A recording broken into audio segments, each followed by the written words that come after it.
So we're at the Tuesday, April 27th SLVEN general meeting, and we're going to be talking about preparation for the 2021 fire season this evening. But first, we're going to take some brief reports. First with CERT. Liz, what can you tell us? Yes.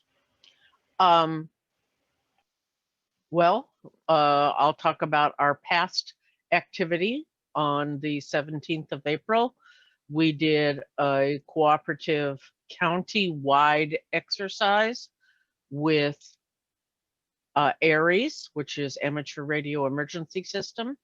And our goal was to find out how emergency communications would be throughout the county, both within and outside of CERT teams. And so that was a very informative exercise. It took about 2 hours, but we found out a lot of things that we need to find out more about. But that's why you do exercises, is so you can be ready the next time and be better prepared. This came up as a response to realizing that we had COVID going on. We had just had the CZU fires, and then we were talking about debris flow. So this kind of started late last fall, as we looked at our various threats and realized that we needed to have a better system throughout the county. So that's what we're working on now. The long and the short of it is practice, practice, practice, train, train, train, and be more creative about how you do it. So that will be part of our mission for the next year. Anyway, that's it for CERT. Thanks. Dan, do you have any updates from amateur radio?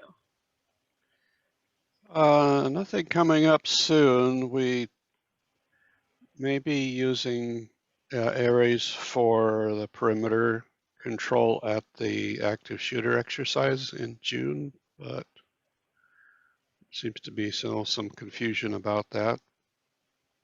But that's the only thing that's event that's coming up in the near future, though. Mm-hmm. Okay, thanks. All right, so just a few introductory remarks about our topic this evening, preparing for fire season. You've probably noticed that it's been not a very wet winter. And so the state is monitoring, drought basically in California. This was news of in the last week. We've got a emergency proclamation for drought. This is specifically for Sonoma and Mendocino counties.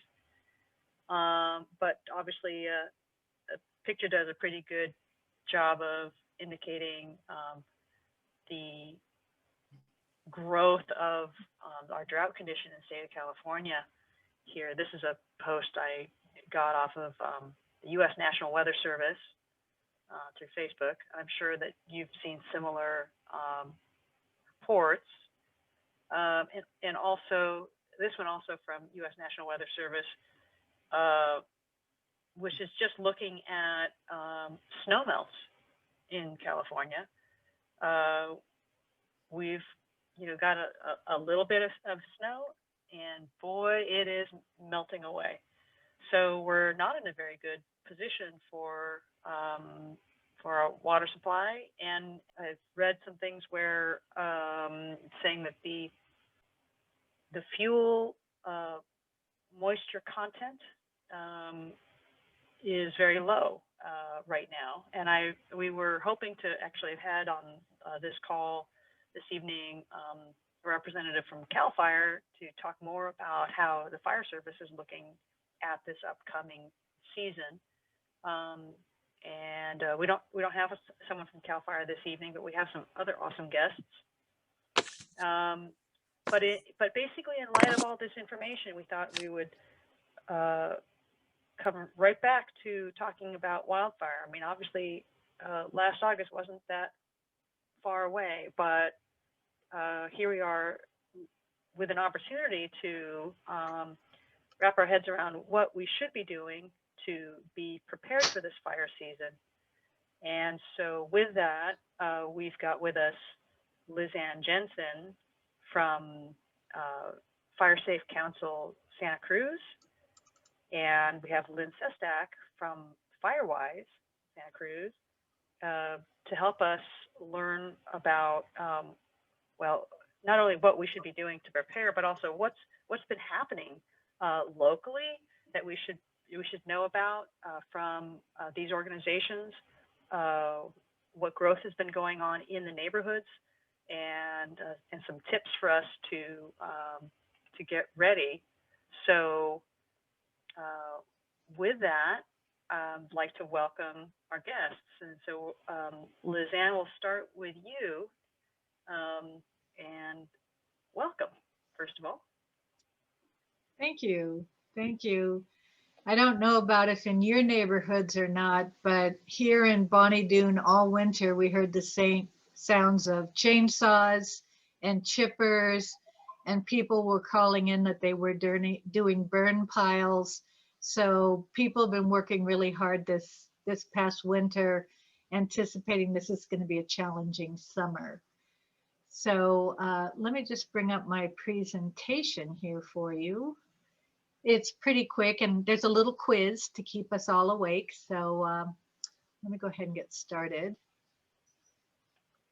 The Fire Safe Council of Santa Cruz County is a fairly new organization.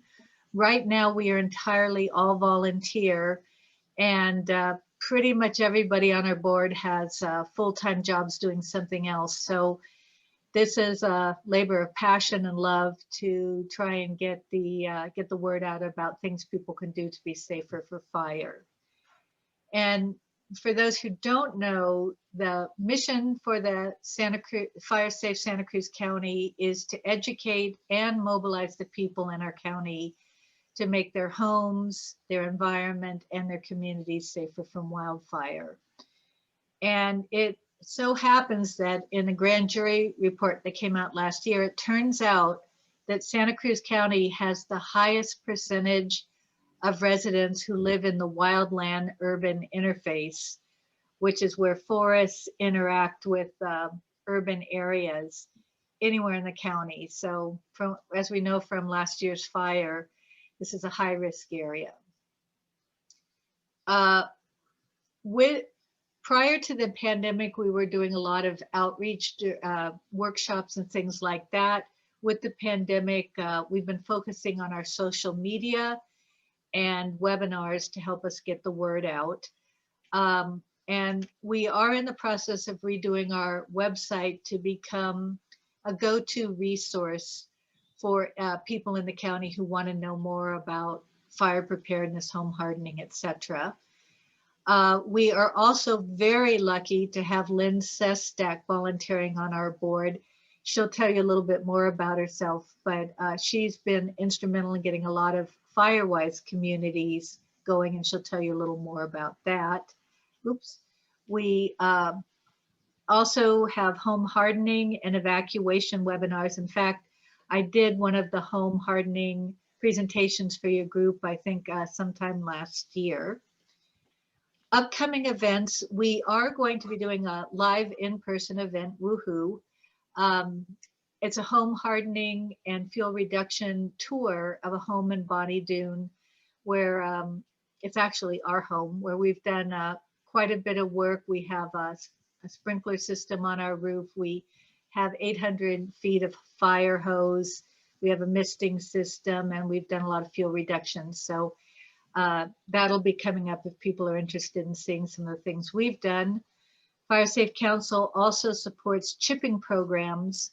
So when neighborhoods collectively work together and get piles of brush, we help them chip up the brush to get rid of it in their neighborhood.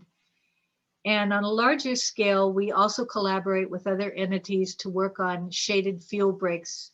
You've all seen the one that's sort of along Graham Hill Road. There's another one coming together up on the summit, in the summit area. So we're involved in working on some of those programs. And right now, because of COVID, if you're interested in finding out more information about things related to fire preparedness in Santa Cruz County, we are fairly active on our Twitter account and our Facebook page. And I just singled out a couple things to show you kind of the breadth of information we're trying to get out to the public on our social media sites. Don't know if you have already heard about Wildfire Prep Day, where it's a place where neighborhoods are coming together to do a day to try and clear fuel back from their roads to make it easier for firefighters to access and people to get out at the same time. At the end of my presentation, I've got some links, and I also sent them to Tammy so she can post them for you if you want to learn more about this. So this is one event you could find out. The Marin Fire Safe Council, which is probably the premier fire safe council in the country, is doing an excellent series of webinars. They're posted on their website if you want to see them. One that is actually happening this evening, which I'll be watching as a video afterward, is Fire Smart Landscaping. And all these presentations are great, and they have them on all different kinds of subjects, so I can recommend that. And then, you know, there's CAL FIRE released a report on the whole state for the fire siege that happened around all the lightning strikes. They've released a report. I've reviewed it, and then they break it out. They have a summary at the beginning, and then they break it out. And there's 4 pages specifically on the CZU Lightning Complex fire. So if you're interested, it kind of tells the story of what happened from the CAL FIRE perspective. And then raise your hand if you've heard of Daniel Swain. He is this amazing guy. We're so lucky to have him here in the state. He's a meteorologist and climate scientist. He has an excellent blog called the Weather West blog. I highly recommend signing up for it. But he is cross-disciplinary and has excellent information on the state of the environment and fire danger, etc. So those are just a few of the kind of things, if you check out the Fire Safe Council's Facebook and Twitter pages, that you'll find information on.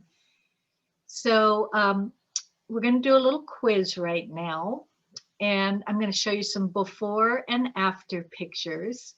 And when you see the before pictures, you're going to kind of look at it and say, if this was my place, what could I do to make it safer? And then the after picture will show you what was actually done.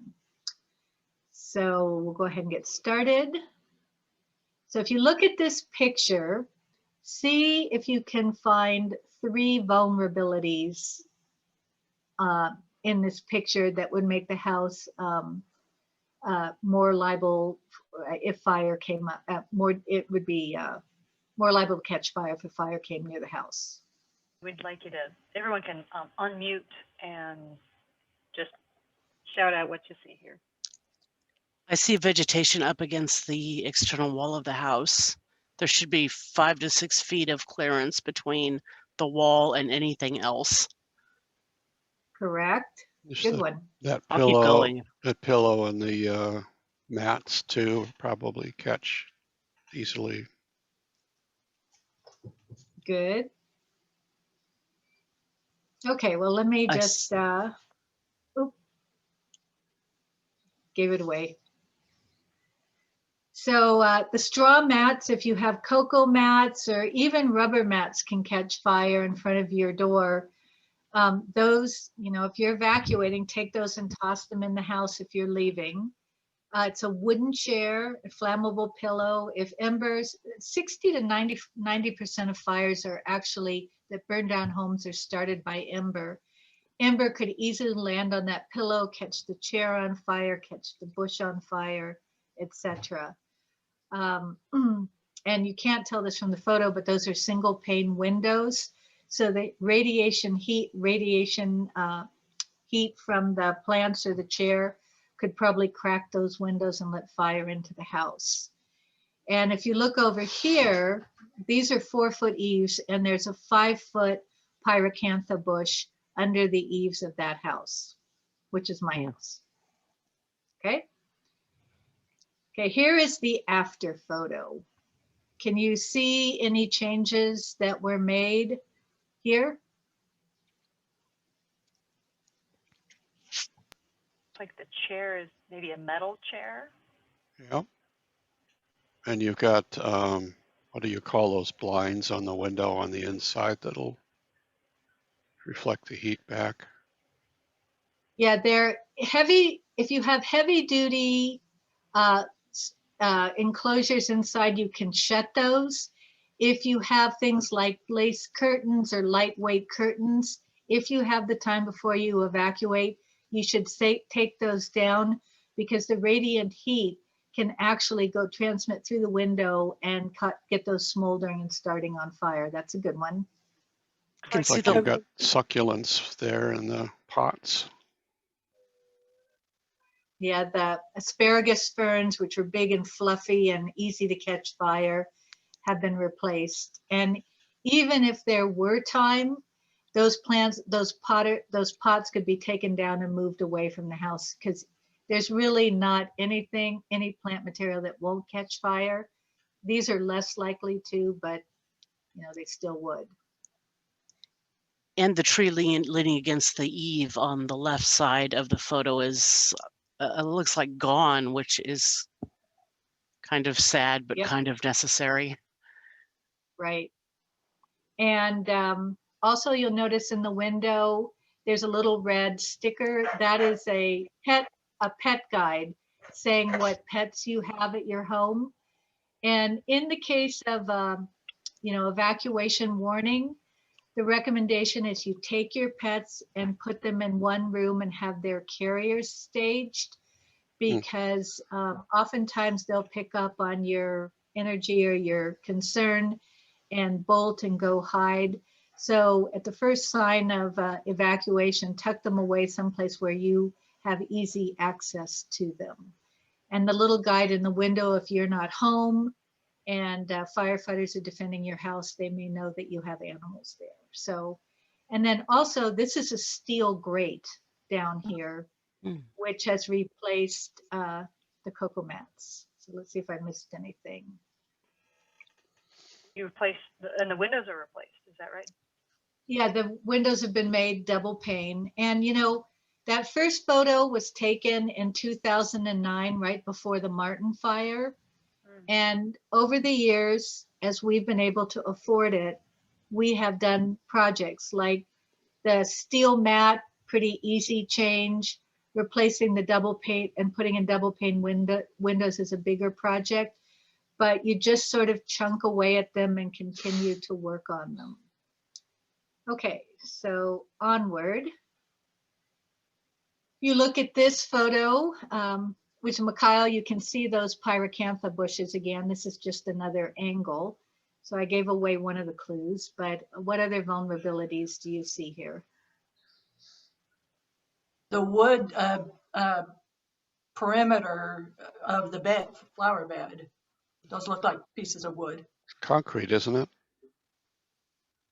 Yeah, those are actually concrete test cores from a concrete testing laboratory. Okay, it kind of looked like logs, but yeah. Pressed logs. Yeah. But the plants are close to the house. Yeah. Right. And also they're roses. And as we're going into drought condition, they're not the ideal plant to have planted. Right. Let's see. Yeah. So they're eaves, dense flower groupings. And what you can't really tell is this fascia is a wooden fascia here. Okay. Here's the after picture. So what changes can you see here? Plants are greatly reduced. Have the fascia's been changed? Pardon me? Yes, those are, we actually faced those with metal. Those are, we had to redo our roof, and we went ahead and put up metal. This house is 40 years old. Those eaves are pretty dried out.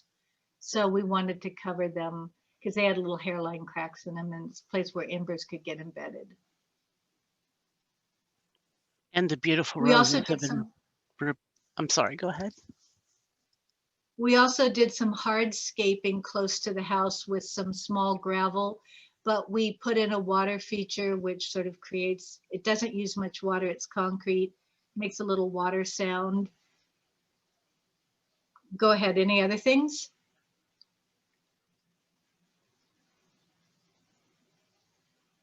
Rather than leave bare walls, we put up some metal art decoration on the wall where the pyracantha used to be, just to kind of soften and break that up. But the goal you want to do is, as fire approaches your house, you want to reduce the intensity. And what that means is the flame lengths become smaller as they get closer to your house. And with, you know, flame length is usually maybe 3 times the height of vegetation. And by, you know, so if you have a 2-foot tall bush, it can throw 6-foot flames. So having your vegetation close to your house low is a really good idea. Okay, and then the plants you see here are candy tuft. It's a perennial. It's got fleshy leaves. It's a good plant for retaining moisture. It's also drought tolerant. Doesn't require a lot of water like roses. And in the spring, they're just covered with white blossoms. And when they're done blooming, you just shear them off and you have a nice green landscape plant that's pretty fire tolerant. Next little quiz. Tree limbs, though. Yeah. There's no separation between the underbrush and the crowns of the trees. I also see dead branches on the leaves, which look potentially disastrous. Well, there's just lots of debris in toto, leaves extending all the way out onto the pavement or road area there. Yeah, and this is what we find a whole lot throughout the Santa Cruz forests. The Amumutsan people, they burn through the area on average about every 5 years, and a lot of this understory got cleared out. But with fire suppression of the last, you know, close to a century, all this fuel has piled up, and it makes it very easy for the flames to move up into the crown. And crown fires are much harder to fight than low intensity fires that are laying close to the ground. So we kind of cover it all. Oh, and the other thing is close trees like this, it's easy for insects to spread disease and also for disease to spread among trees. And also there's a whole lot of plants here competing for scarce moisture. And by separating and thinning them, the trees that remained are able to take in more moisture, maintain their fuel moisture, and are less susceptible to catching fire. So this you can see is the same, That's great. Same area. And so, you know, you want to leave a little bit of ground cover on the ground for erosion, but when you do this kind of thing, it helps the trees maintain moisture, and it helps keep the temperatures at the ground level cooler. You've reduced the ladder fuels, which are the ones that carry it up into the crown. You can slow disease spread and pest invasions. And this also reduces fire intensity, which tends to run uphill a lot faster. So if you can do things to slow the uphill spread, it makes it easier to defend a home or other things that are up above the hill, on the hillside. And they've done I think it's called dendrology, where you study the history of plants and trees. And about 150 years ago, the forests in the Santa Cruz mountains averaged about 10 to 15 trees per acre. Today, those same forests are carrying 100 to 125 trees.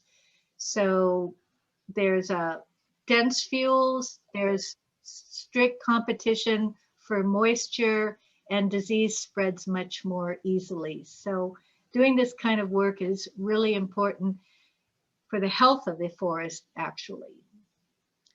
What are the stairs made of on the previous slide? Are those wood or are those ceramic?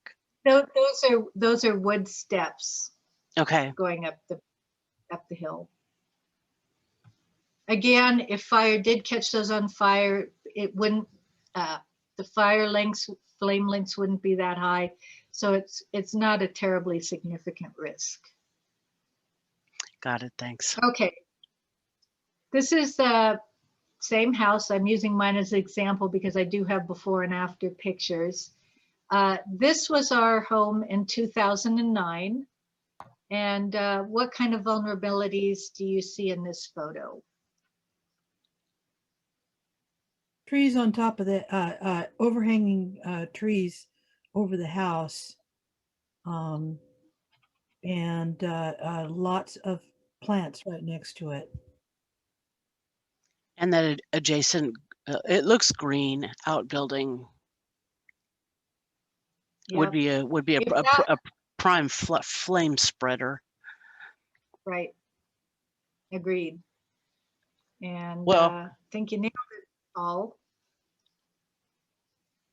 Oh, one thing you can't see in the back corner, because we have mountain lions, we have a cattery outside our window that the cats can go out and hang in. And it's wood framed and it's under the 4-foot eaves. Is that something you could bring inside if things start to look dangerous, or is it a permanent structure? It's a permanent, it's a, 4 feet by 12 foot caged enclosure. Okay, and this is the more recent photo. So what differences can you see? Trees are limbed. Go ahead. The trees are limbed up. Correct. There's a lawn instead of scrubby growth. And that looks like a sprinkler on the roof. Yep, that's one of our installed sprinklers on our roof. We have 3 of them on our outbuildings, and when they're all running together, they moisten the ground entirely around the perimeter of all our structures. Well, you've eliminated vegetation entirely around the house. The former shot was the shot we looked at the close-up, and you could see, so here you can just see everything has lightened up. You can see much more of the house and not the vegetation. And you've changed out the plants, you've changed out the chair, you've made those other improvements as well. Yeah, and a couple other comments. In the front walkway bed and in front of the window, we have seasonal spring bulbs, the calla lilies and the daffodils. And by the time fire season kicks into high gear, those are to the ground, and it's sort of we have spring flowering because it's safer then, but the strategy is by summer those have died down and they're not a threat anymore. And this cat cage here has been rebuilt out of metal with hardy board, concrete, shelving units, etc., and metal aviary wire. So that's another thing. And here you can see the candy tuff I was talking about when it's got all the white flowers. So that's Let's see, new spark arrestor has been put on the roof. And one thing they say, if you have a wood burning stove, when you evacuate, is make sure to shut the stove door and close your damper inside the house. Let's see, we also made the conscious decision not to have gutters on our house. Gutters are a prime magnet for embers. They easily accumulate, especially in the mountains, leaves and other things in them. So it makes them, if embers get in there, they can definitely wick in under your roof and catch your house on fire. So we just put a barrier up above our door to act as a rain stop, but we eliminated the gutters on our house. We also used to have 1/4-inch mesh on our gable windows up here. The new standard is 1/8 of an inch. So we've replaced the 1/4-inch with 8-inch. And I think that's kind of about it. And this image is just to kind of show you one of the directions housing is going in the future. Non-flammable siding, lots of hardscaping around the house, and then lower separated vegetation as you move out from the house. This was a home that was built, designed for people who lost their home in Paradise. And these panels actually slide shut. They wanted big picture windows, but they're subject to radiant heat. They have these sliding panels, which will slide over and protect their windows and doors from fire. And again, they've hardscaped all around this house. These are metal understory, under roof supports. So those are just some of the directions people are going in the future. Last thing real quickly, if you do nothing else tonight, if you go to the Fire Safe Council and download the Prepared Not Scared brochure, this is a guide you tear off and leave for firefighters when you leave your home. This is a checklist of things you can do around your house. Go bags are a little different for evacuating from fire, and you might want to check that out. If it's a red flag warning, we always do these steps to get ready. If you have to evacuate, these are instructions on things to do because you're probably not going to be thinking straight. If you print out 2 copies, you can keep one of these in your car and one of them on your fridge or somewhere else. And when you're evacuating, if you get trapped in various locations, these are strategies for dealing with that. A lot of people in Bonnie Doon have now bought this book, Surviving Wildfire. It's how to get prepared, stay alive, and rebuild your life. And for those who've had to rebuild their homes, if you have time beforehand, the section on insurance is worth the price of admission. It's really good.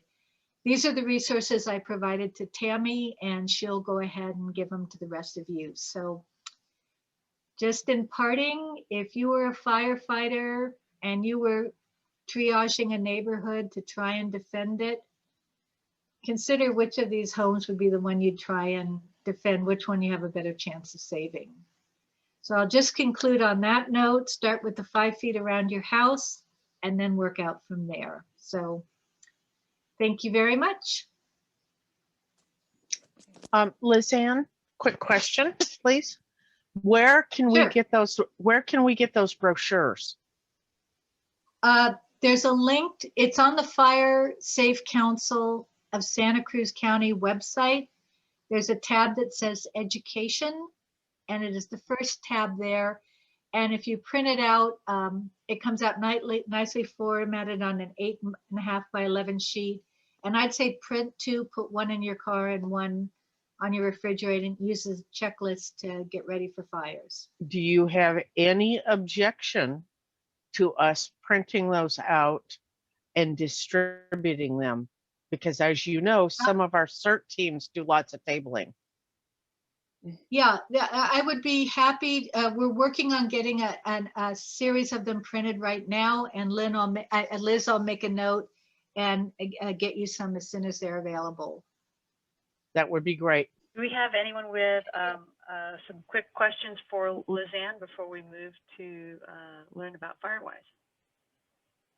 I have one. I will gladly get in line. I have Claire? one. Go ahead. Go ahead, Mikhail. Okay. Yeah, with fire season having started at the end of March this year with the fossil fire, been spending a lot of time thinking about this late at night instead of getting things done. And looking at the property where I live, I can see all sorts of improvements that need to be made. However, I rent, so I don't have the authority or the money to take care of everything that needs done. I'm asking Lizanne in her capacity as a fire safe expert, if there were only one or two things that I could do, what would be the most effective in terms of trying to change the property and in terms of dealing with my landlady around that? Number one, get renter's insurance. Have done that. Have it bundled with my That's- car. Okay, good, because, and then plan, go through all the rooms in your house one at a time and take photos of all your things so that if you do need to file a claim, you have itemized, you don't have to write them down, just open every drawer, every closet. We opened the trunk of our car, we opened our glove box. We went through our sheds, everything, and photographed everything, because if you have to file an insurance claim, they're going to ask you, you can't say you've got a 3,000-foot flat screen TV and they're going to buy it. You have to be able to prove it. Got it. So that would be the first thing I would do since you're not a homeowner. Second thing is walk around your house. If you have a wood pile within 30 feet of the house, move it out 30 feet. If there's vegetation around a propane tank, see if you can clear some of that away. If you have a stack of newspapers or other things that are easily flammable in the 5 feet around your house, start with cleaning up those things. Well, the 30-foot rule is something of a difficulty because our lot just isn't that big. So 30 feet from my front door is going to put me on the other side of my neighbor's house, sort of thing. Where I keep going to the dispensable space diagrams that I see, and they're pretty much the same, but it's kind of, at least on my street, it's one size fits none, because welcome to the valley, and I'm trying to come up with ways around that when I don't own the property is the gist. If there are wood piles that are closer than 30 feet, try and make them low so that if they catch fire, they're not throwing 15 or 20-foot flames. Really, as a renter, best thing you can do is have insurance and plan for documenting your stuff and getting it, as much of it out as you can. Okay. Good to know. Thank you very much. Get a copy Diane? of the brochure and give it to the landlord. Yep. It's a good idea. Discuss it with them if they're amenable. Diane Sumilli.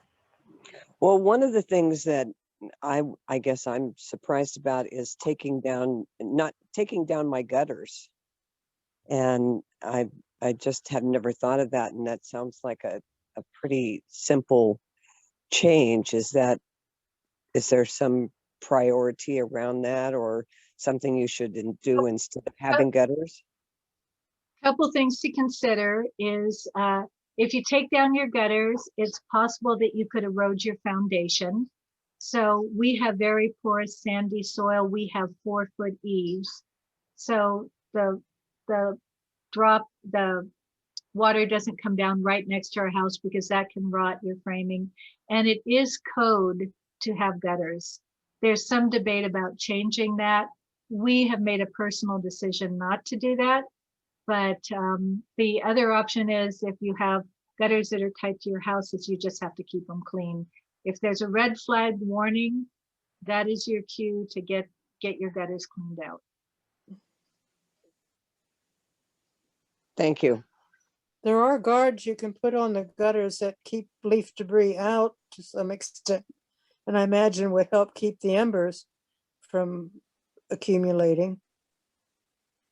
And if you go the gutter guard route, it does not mean you have no maintenance. It means you have less maintenance, and you would want to get metal, not vinyl gutter guards.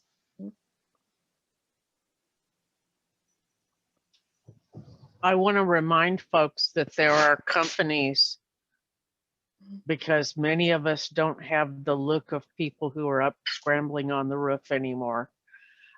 There are organizations and companies that you can hire to do these things.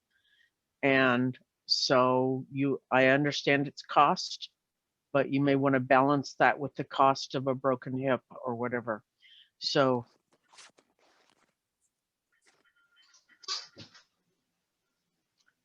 All right, great. So as Lizanne mentioned, she did share with me a number of the links. We have the ability to share our links on our SLVEN.org website, or I can also send a subsequent email out to everyone to receive the links that way. And now we're happy to welcome Lynn Sestak with Firewise. And Lynn is a leader and volunteer for Firewise in Santa Cruz. So Lynn, tell us a little bit more about yourself, and I understand you've got a presentation for us as well. All right. So first, let me thank you, Tammy, for inviting me, and let me share my screen and get back to the start and get all prepped. Ding. Can you all see my screen? mm-hmm. All right. So as Tammy mentioned, I'm a volunteer with the Fire Safe Council of Santa Cruz County, and I also volunteer with the Santa Clara County Fire Safe Council, that was the organization that originally trained me to do Firewise. I got really interested in this whole process back in 2019 when my community was awakened at midnight to the sound of exploding trees and sirens from the Bear Fire, which was developing in the canyon below where I live. And so this was like midnight. We all woke up, you look out your back deck and you look down the canyon and you see all these trees exploding, and because some nutcases had had a gunfight and started a fire. And so it was obvious to us that we had to evacuate. So, we didn't have go bags, we weren't prepared. We just kind of ran around and got the neighbor's cat and, wrestled everybody around, and everybody got out. And then there was a huge traffic jam on Bear Creek Road of people scrambling to evacuate, and somebody had evacuated with their huge boat, which jackknifed and caused a big traffic jam. So that was like my introduction to evacuating from a wildfire. So after that, I decided I wanted to get involved with the Fire Safe Councils to learn more about how to help with education and how to help reduce wildfire risk. So my first assignment was to take my own community through the Firewise process. And it's a 6-step process, and I'll elaborate that in a minute, but that's kind of how it got started. It was, trial by fire in a way, where you just kind of like, you see it happen and you're like, whoa, I need to be more educated about this. So what is Firewise? So Firewise USA is a national program that is supported by the National Fire Protection Association. And they actually collaborate a bit with State Farm Insurance and several other organizations. Right now, there's about 1,600 sites or more in the United States, communities that have gone through the Firewise recognition process. And as you might imagine, because of drought and all the increased wildfires, this number has grown as communities have decided that they want to be more proactive about reducing wildfire risk. So here in this area, in the Santa Cruz Mountains, we have several communities that have already achieved this Firewise recognition. That would be Las Cumbres, Riva Ridge, Marty Road, Sunset Ridge Road, which is my own road, Terrace Grove, and more. And then Elsewhere in Santa Cruz County, we have Prospect Heights, Paradise Park, Redwood Cathedral, Highlands, and Bird Streets in Bonnie Doon. And recently we've had several communities starting at Felton, and I'm really proud of them because they're making really great progress. So we have one called the Tanglewood neighborhood in Felton, and then there's another one at Forest Lakes, which is a large community, and they're also very active right now in trying to achieve their Firewise recognition.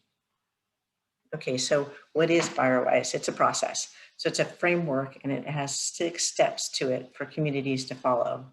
It's where neighbors collaborate together, and all the participation is voluntary. You don't need all your neighbors. Say your community has 35 houses.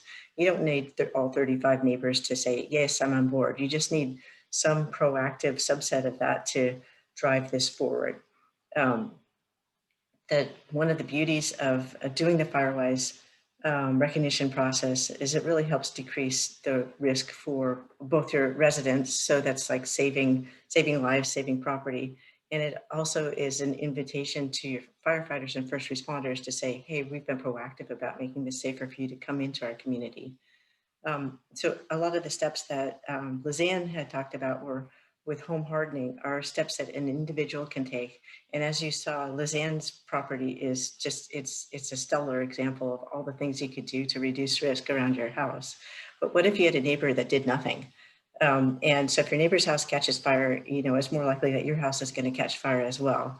So that's one of the main impetus behind doing a Firewise community is it's neighbors working together. So you're banding together, you're doing community projects to help the egress and ingress along your roads so that it's safe to get in and out, and you're identifying evacuation routes, etc. So it's a community collaboration thing.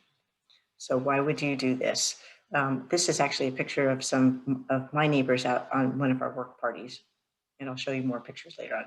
So I'm just gonna think through this.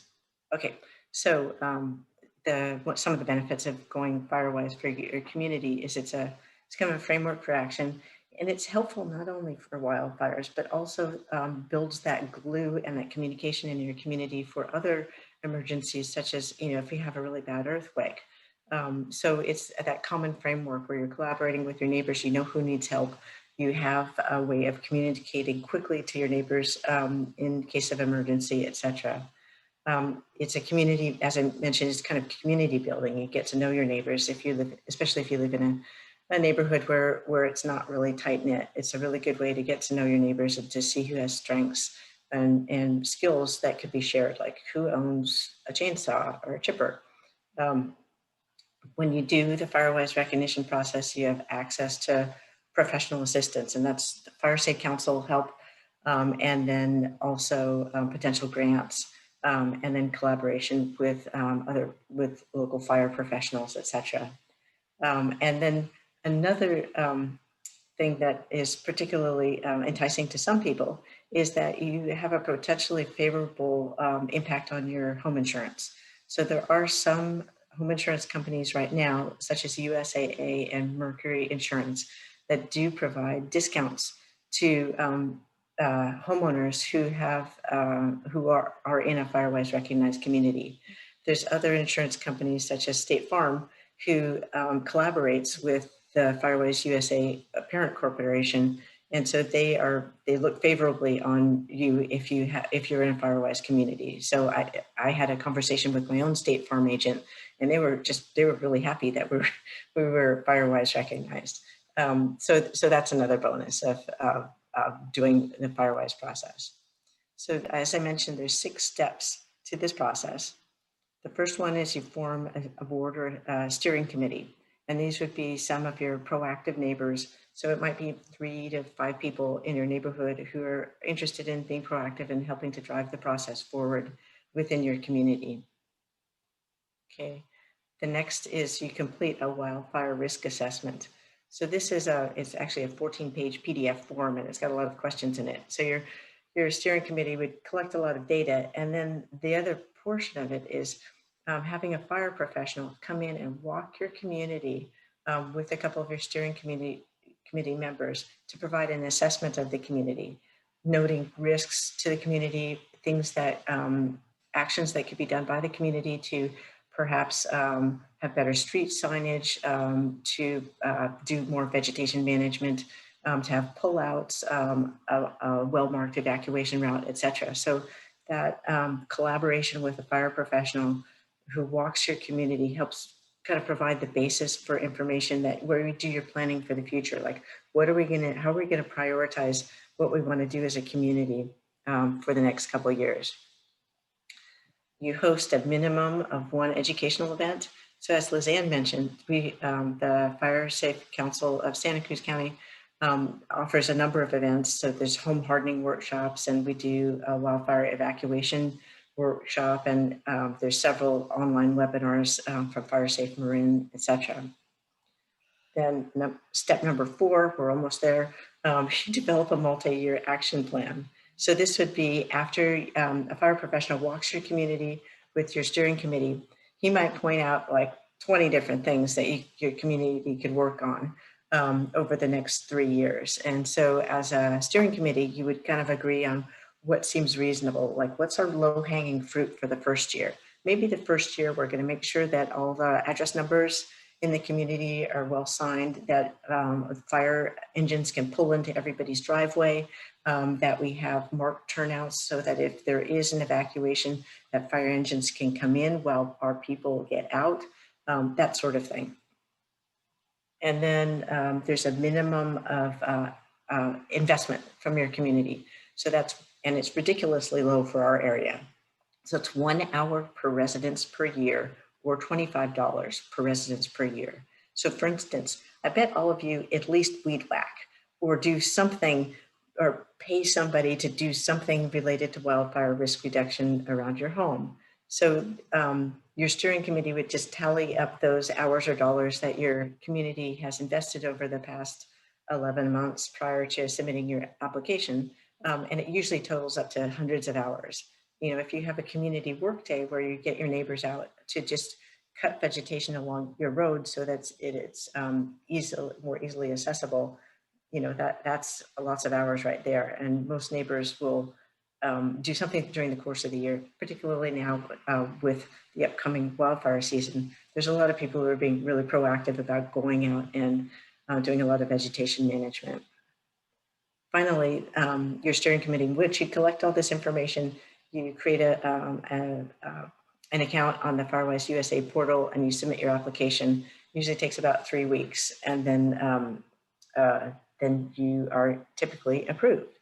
So what are some of the things you could do as a community if you wanted to rack up those, investment hours?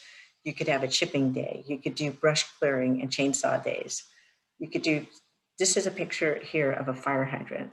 They're hard to see. So you clear around all your fire hydrants if you have fire hydrants in your community, or if you're on your own water system, you could clearly mark all your own fire hydrants with blue reflective tape and putting blue reflective dots in the middle of the road. And those blue reflective dots are actually free from the CAL FIRE station. You can make sure that all your driveways are accessible by fire engine, 14 feet up, 10 foot wide.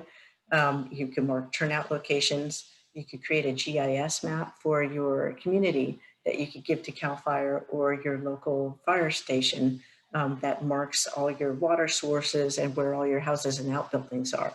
So it makes it easier when we have out of state or out of area firefighters coming in to fight a big fire.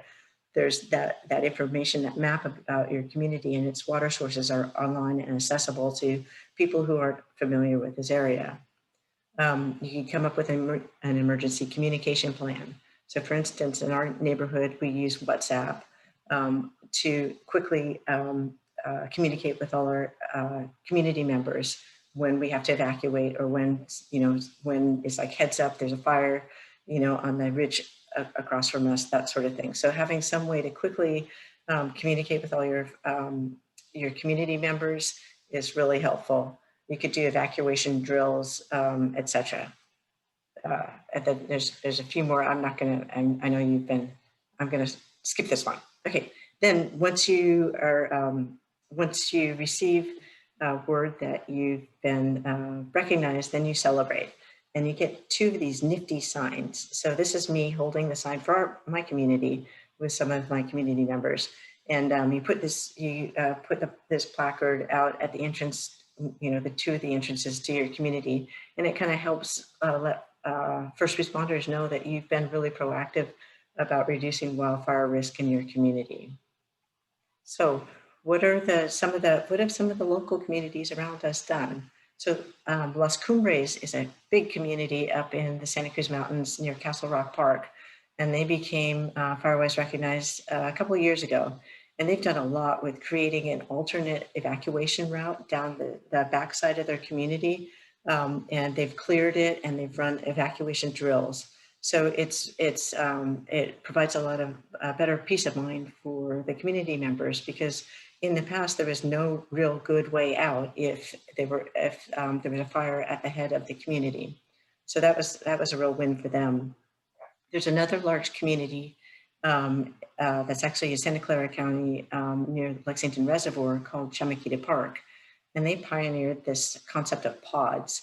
Chamaquita Park is a large community of 160 homes, and they wanted a way to subdivide their neighborhood into small chunks of like 10 or 12 co-located houses each, and then have a pod leader.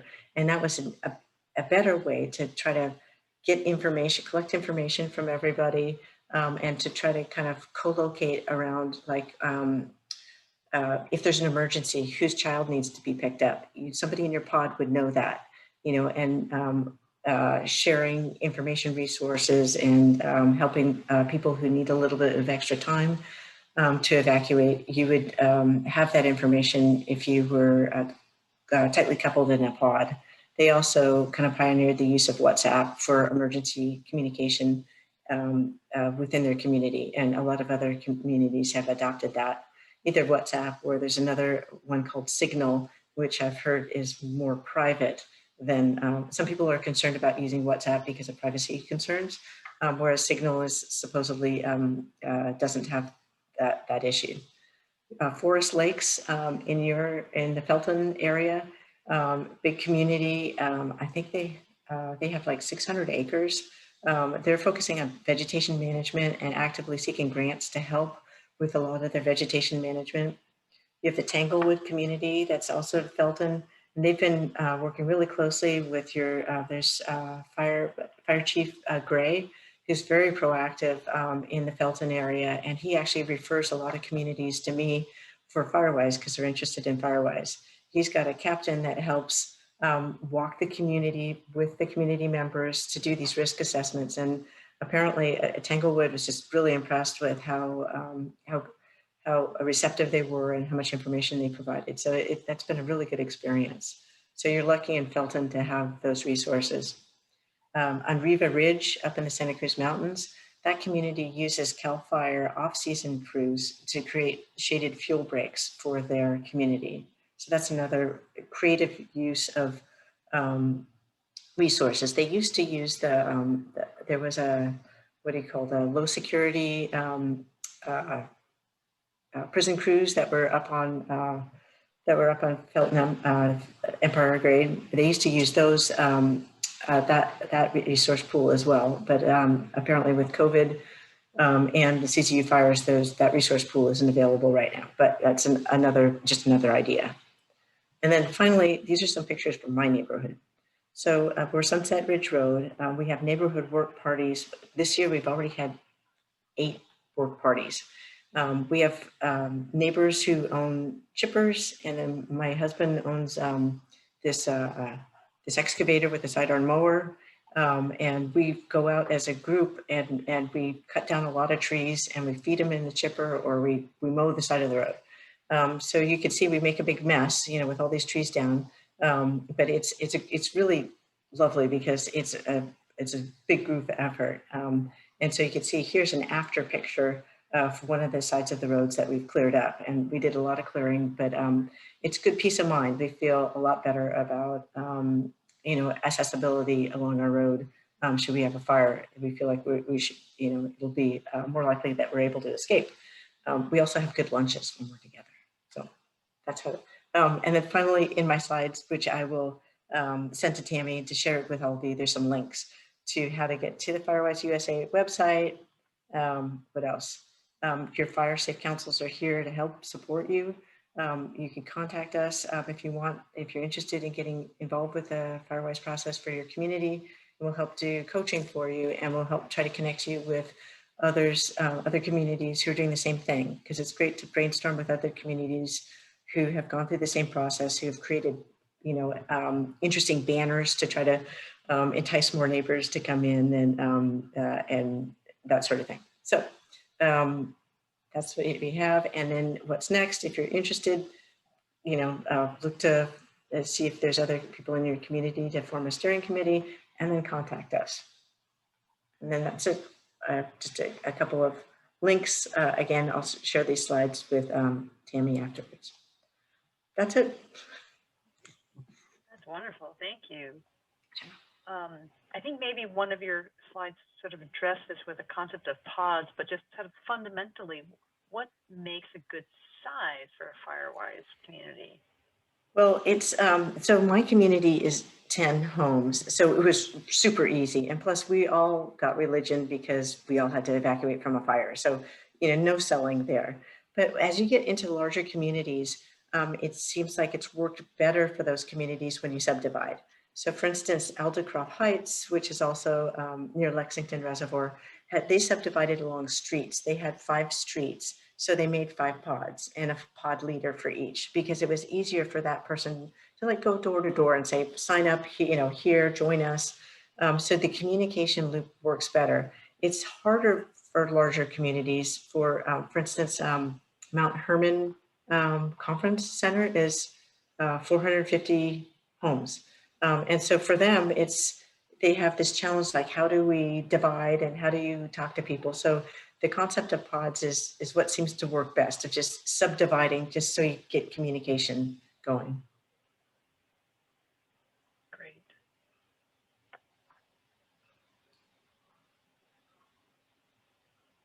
Open the floor for others who have questions. Maybe we have Zoom fatigue.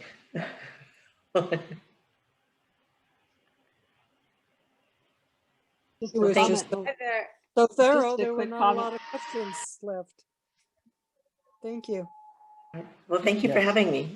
I have one quick question. So I have some friends who I think were working with Firewise down by the Felton Fire house down there.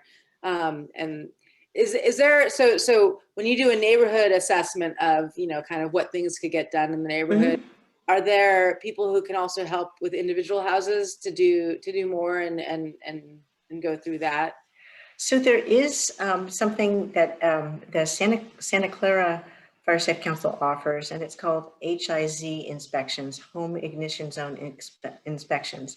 And that's something that for Fire Safe Council of Santa Cruz County, we're looking at, and Lizanne, don't let me speak out of turn, but we're looking at trying to provide that service in the future as well.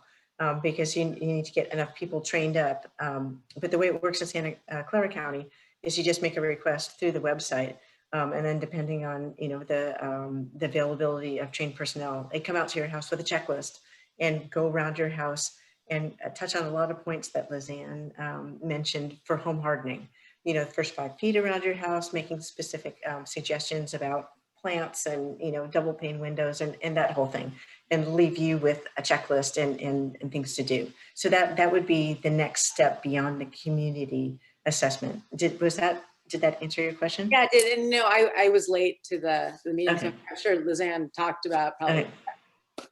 all of that as Okay. well. I apologize for that, but this is No. great. Thanks. Okay. I just wanted to add that my community of 39 homes, Lynn is helping us through the Firewise program ourselves, and she is a great coach and very supportive and a wealth of information. So I'll just put in a pitch that she makes it a really good process. Do you guys have experience with, so, you know, on my street, like there's our street with homes on either side, but then there's homes right above us. And I just remember during the last fire, like that it's all one, right? You know, so it seems reasonable to include everyone, but that could get really large quickly, I would think. Right. So I think it sort of depends on what makes sense for your geographic area. Because like in the Santa Cruz Mountains, there's Upper Zayante, and they merged with West Summit together because to make a Firewise community, because they're the same thing. The houses on West Summit are just right above Upper Zayante. Right. And so they're all one unit. So they decided they'd merge, but they used the pods concept for tight communication between sections. And the upper limit, so the lower limit for a Firewise community is 8 homes. The upper limit is 2,400 homes. Oh, Wow. So it could be big.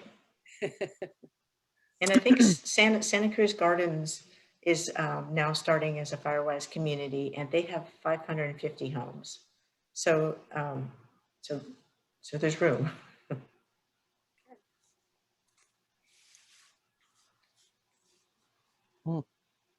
One other thing I would just like to add is the more communities that become Firewise and become educated about this, the bigger and more powerful our advocacy becomes with the government, with funding to do fuel reductions. If there's a little group here and a little group there, it's hard to generate the kind of clout and vocal persuasion that as you have more groups, and as one group becomes Firewise and puts out their signs, the people that drive by that every day, they're predisposed to think about it. So, you know, we're still in the very beginning phases of building Firewise communities in Santa Cruz County, but as one group does it and talks to another group, it has an effect. And, you know, you get your neighborhood safe, and if the two around you make themselves safe, it makes you even safer than just the work you've done on your own.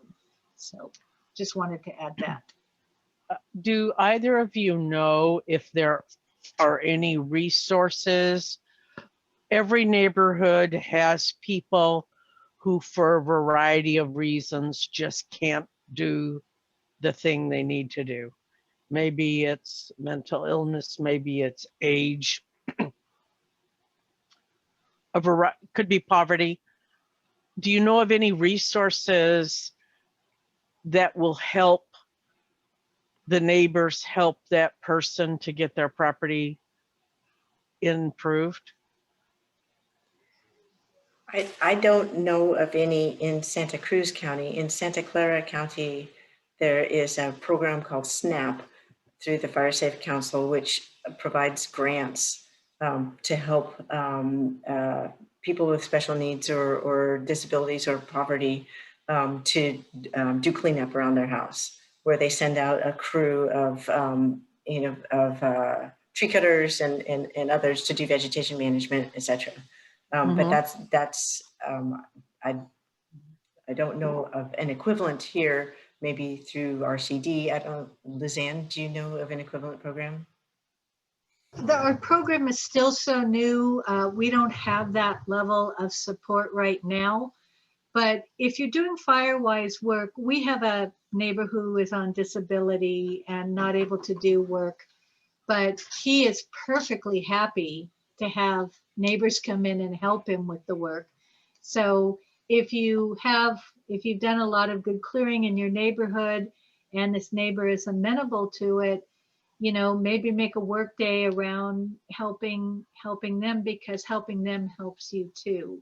So until we have a program like SNAP here in Santa Cruz County, it's really, you know, if you can work with your neighbor and they're amenable to it, that's great. If they're not, do the work in your neighborhood, get your neighborhood cleaned up. And then if you have to, you can report this person and show, look, see, our whole neighborhood has done this, but this one house is a vulnerability. Agencies don't really like to intercede, but if you've done everything you can in your neighborhood, they're more inclined to try and support you. So, but first you have to take care of your own backyard before you ask them to come in and take care of the one neighbor who might be a problem. So that's what I would suggest for the time being. Thank you. Were there other questions? I saw a couple of hands earlier.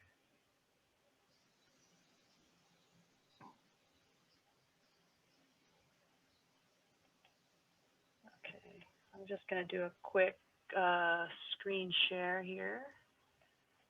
Not meaning to be redundant, but here, just to give you some a little visualization. So I do have a large number of links that from Lizanne, and then also more links from Lynn, local fire safe councils, National Fire Protection Association, CAL FIRE and County Fire, and some evacuation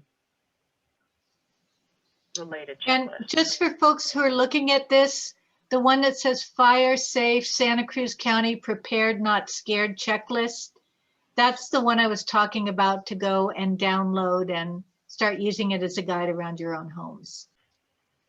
Great. So we'll email out these links to everyone. And Lynn, if you're amenable, I'm happy to also mail out a copy of your presentation. That would be great. Great. I will email you my latest version because I think I think the one I presented is a little different than the one I emailed to you prior. Yeah. Okay. Perfect. Thanks.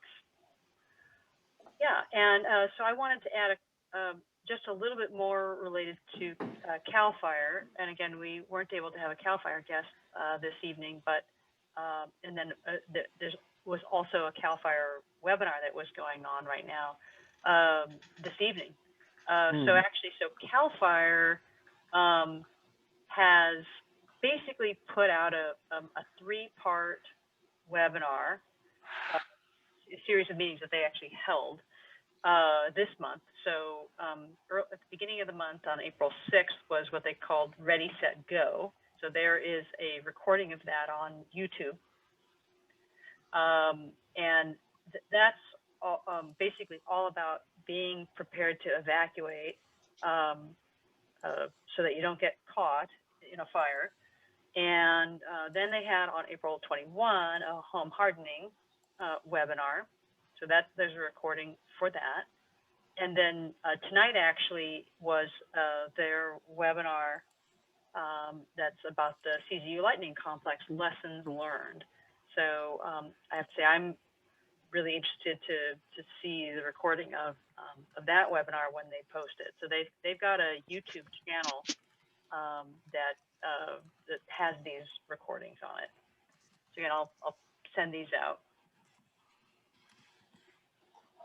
And then as Lynn had mentioned, there was this the Fire Siege report from CAL FIRE.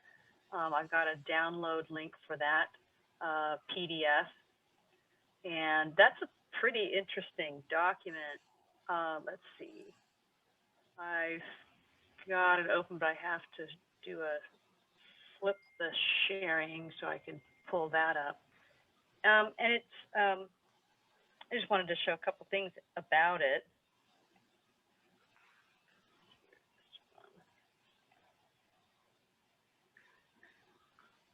So it is a very long document, 122 pages. So they do have you know, a summary of about what happened in the Fire CZU August complex that affected us. I also thought a couple things were really interesting about this document. I've got this open in another tab. One is that they have a page here with a diagram at the bottom here, which is showing the 20 largest California wildfires. And if I could get this to be centered. So what's very interesting is that the August complex was substantially larger than prior wildfires.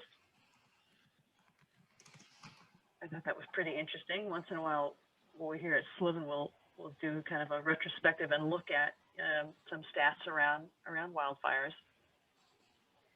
And then there's another interesting page here, which is another summary, which is also some more data on, again, the top 20 largest fires, right? So here's number one, the August complex. Oh, sorry, maybe I misspoke. So looks like August complex looks like this is August. I guess we're here. SCU Lightning okay. Santa Clara. No. No. Looking for where we are here. This is Santa Clara. Mhm.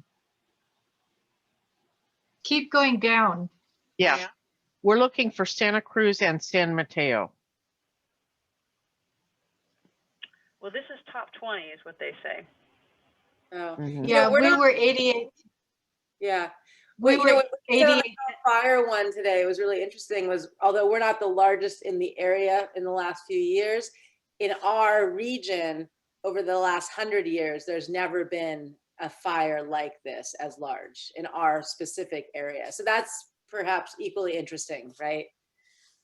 Yep. Hmm. But also on here are some fires that I don't think I even really heard of or paid attention to.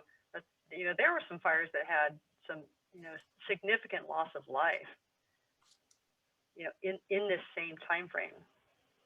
Wow. So this is you know, a pretty interesting report that, you know, covers all of these incidents.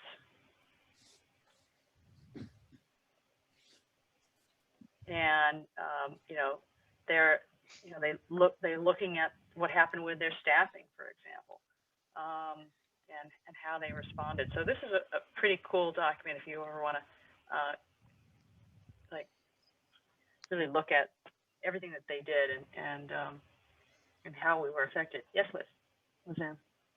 Can I share something with you real quick? Yep. Okay. You want to share screen?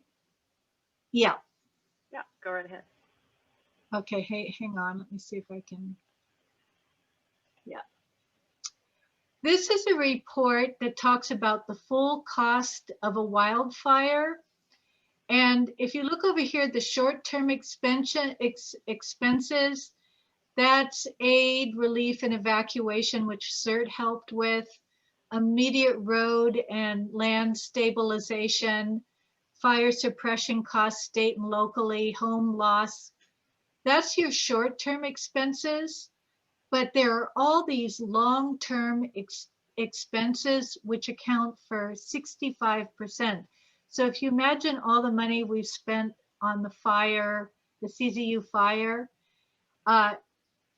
taxes, business, natural resource losses, long-term landscape rehabilitation, energy and infrastructure, degraded ecosystems. This is a really interesting report from the Headwater Economics. So we've already done these costs, but these long-term costs are still coming in our community. And this particular report really opened my eyes because I thought the majority of the cost was the immediate stuff, but you know, loss of tourism, like Big Basin, all those kind of things, insurance increases, you know, property devaluation from 900 homes being lost. There are huge implications, and I just wanted to share that. I just wanted to, because of my involvement in Mountain Community Resources, and we've been providing a lot of aid to people affected by the fires in various ways.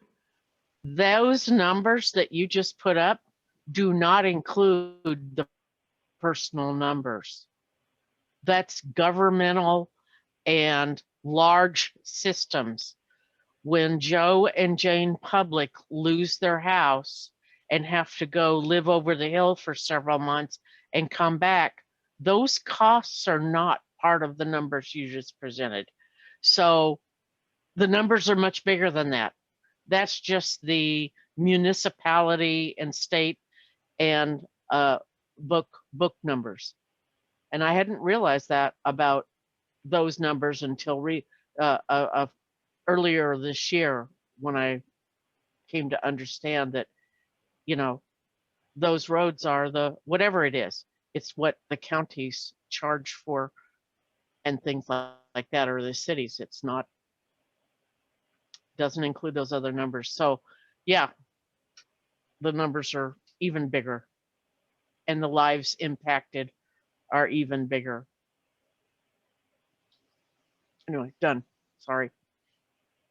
It's the other end of the numbers we see. Mhm, yeah.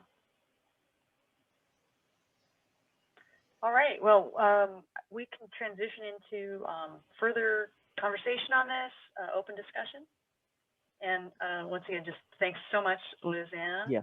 and Lynn, for being here tonight. Wonderful presentations.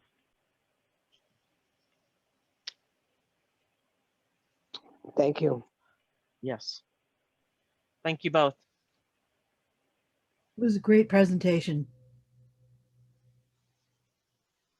Questions and comments from anyone?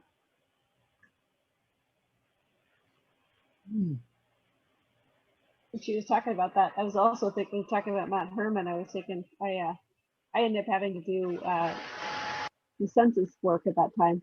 So one, that was also numbers that are money-wise. We were trying to find people because those numbers, survived for 10 years, and they expect the taxes to be $8,000 to $10,000 per person of all the different projects that they use that one person for.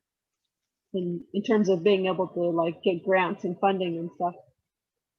Another thing I thought about for Mount Herman area is all the people that have summer houses or have been evacuated too, and that all the debris and stuff that I saw when I was, knocking on these doors, and how much, and then those aren't being taken care of, and in an evacuation or, scared, they didn't come, right? Or for COVID wise, maybe they're not going to that summer home, and so a lot of houses that need to be taken care of haven't probably been.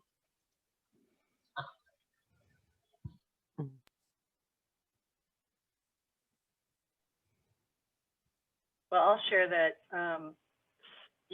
since last August, I started looking around my property, and admittedly, we had this growing pile of limbs, right, from redwood limbs that had come down, or just doing yard clearing and kind of being a little bit lazy, like not taking the time to, like, say, trim everything down into smaller bits and put it in the green bins, and then push the green bin out to the yard. So, but I was really disturbed by the fact that we basically had this huge pile, and was concerned how I was going to work on it, and finally did hire a local crew to come and fill up their pickup truck with a lot of it, which was great. And then they got down to the bottom of it, and they said, "Ma'am, you have another problem." And the problem was that all of the like the leaf litter that was on these limbs fell through. The crew was able to take away all, basically these dry, brittle limbs, where it was just, kind of the hardwood of that, and all the little stuff had fallen down. We had inadvertently created a literal rat's nest, and which they told us about, which was itself horrifying. And then my husband and I spent the next 2 months basically every, our trash pickup day is Monday, so every Sunday getting out there, and we got a second green bin from the county, and boy, we, it was like get in there and with pitchforks and try to pull this stuff up and get it into a bin and get it out. It took us a couple of months of Sundays to finally clear that literal rat's nest. Rats were seen. Yes. And so now we're actually on another project where we've always had basically ivy growing. What a great landscaping plant. It just survives. It's like my favorite, right? Except not. So we've been now working towards pulling up ivy and that itself is another very slow. You can only get a little chunk of it up, and then wow, the 2 bins are full already.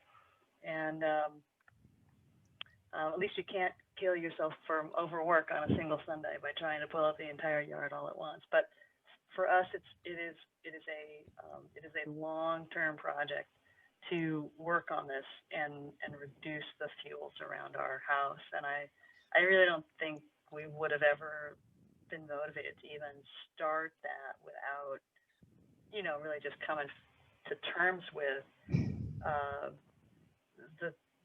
what kind of condition we've let our property go into, and then the risk that it held, and being, this combination of ignorant and in denial about it. So doing the work is good, and it takes a while, but it feels good to get it done. What did you put instead of the ivy? Well, at the moment, it's still an area that's like largely under the redwood, so there's still a lot of redwood debris. I found that if I actually cleared all of that off and just had like bare dirt, well, then the weeds are blowing in and starting little sprouties. And we don't really want that either. I don't want a maintenance nightmare. I'm not sure what our plan is going to be. I think we're interested in having it just look a little bit more like a natural forest, trying to keep without, again, like trying to be cognizant of not having a lot of growth closer to the house. We've considered maybe at some point getting some kind of like a local clover. I don't know what it's called. That's, maybe just looking at more of the drought tolerant local species to fill in, and just really kind of enjoying it looking more natural. Go ahead, Lizanne. There's a native wild strawberry that is very drought tolerant, low growing. It creates a nice ground cover, and the little berries when they come up are delicious. They're about the size of your little fingernail, but they're really delicious. And they attract lots of birds too. Okay, cool.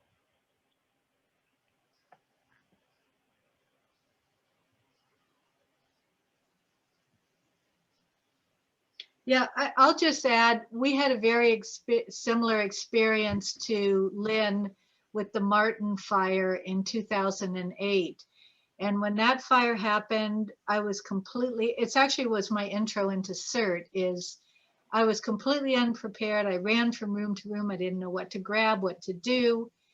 And so we started our fuel reduction work around our place in 2009.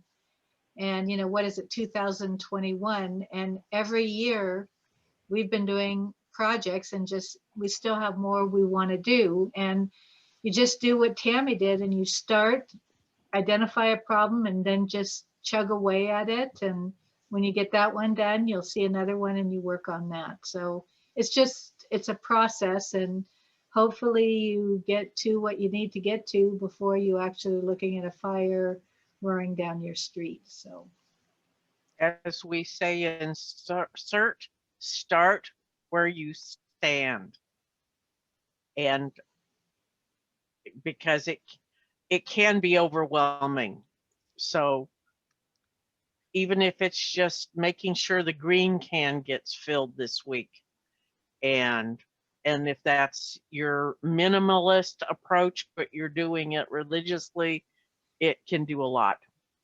I know Dan's been doing a lot of work on tree limbing right now around us. So would it be sorry, go ahead, Dan. I was going to ask Tammy about getting a second green can. Do they charge you for that? Oh yeah. Okay. So which was less expensive, hiring the guys or trying to fill the green cans? Oh, it's less expensive to fill the green cans. Okay. But once in a while, it does help to have a crew just come in and like take care of something that's really big. That was worth it. Uh-huh. I'll just add, that as these Firewise communities build throughout our area, we should advocate that people who want to do fuel reduction around their house should be given a free second green can and maybe even a third one. Right Yeah. now, there's not the voices there to advocate for that, but Lynn didn't mention that the steering committees, that we have a forum that we can go to exchange ideas. And an idea like advocating to the county that people get a second free can if they want to do fuel reduction. If all those communities, the 400 homes here, the 50 homes here, they all sent letters, guess what? You wouldn't be paying for that second green can, and it would help the whole community. Haven't they had previous days where they have had additional days, like a week, like a week that you could bring extra debris or extra trimmings?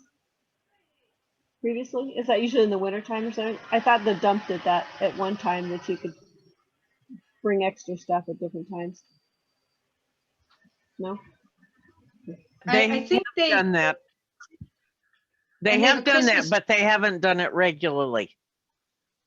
Do we still have stickers for extra bins and stuff? We used to get stickers, but I haven't seen those in a while. We don't have the Right. stick. We're No. putting- They say you can like put stuff out like 2 times a year or something.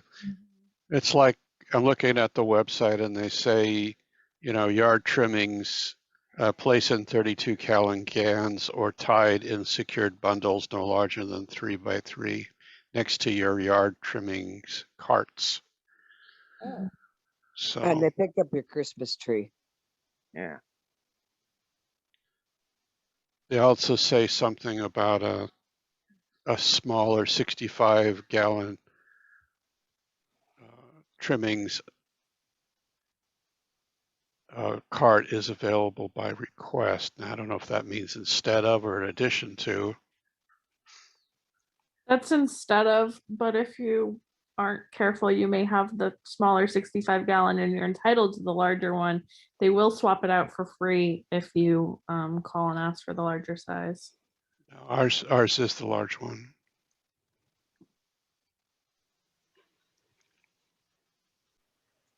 Seems like we're at the end of our evening, and so thanks again all for your attendance. And once again, just a big round of applause for Lizanne and Lynn. Nice presentations, always great to be reminded about what we can do, and so nice to see what's actually happening and is active in our communities. So that's really great news. So thanks everyone, and have a great evening.